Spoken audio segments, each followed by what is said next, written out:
আসসালামু আলাইকুম। সবাই কেমন আছেন?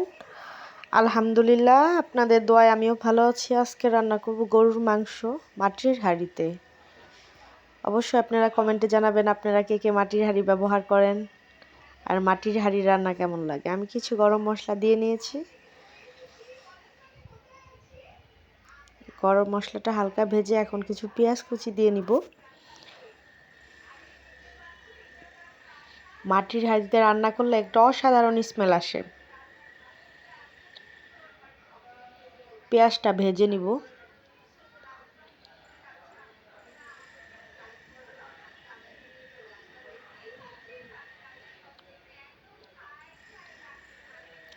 পেঁয়াজটা ভাজা হয়ে গেলে আমি মশলা অ্যাড করব। জিরে বাটা, রসুন বাটা,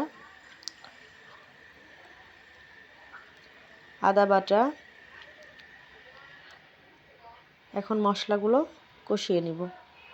কাঁচা মশলার একটা আলাদা গন্ধ আছে, এটা ভালোভাবে কষিয়ে নিলে এক্সট্রা গন্ধ থাকবে না।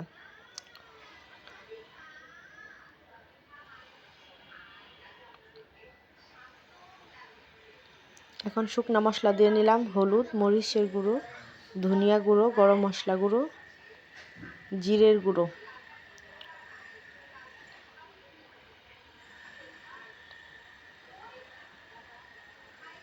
এখন আমি অল্প পানি দিয়ে কষিয়ে নিব।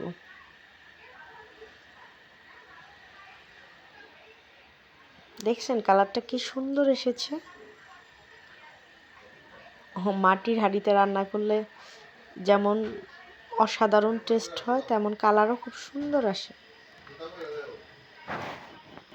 এখন আমি মাংসটা ধুয়ে নিয়েছি, এখন কষিয়ে নিব।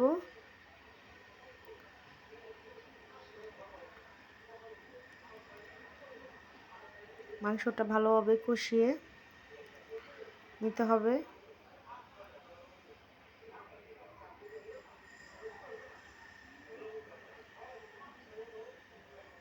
এখন আমি ঢেকে দিব। কিছুক্ষণ পরে আবার আসছি।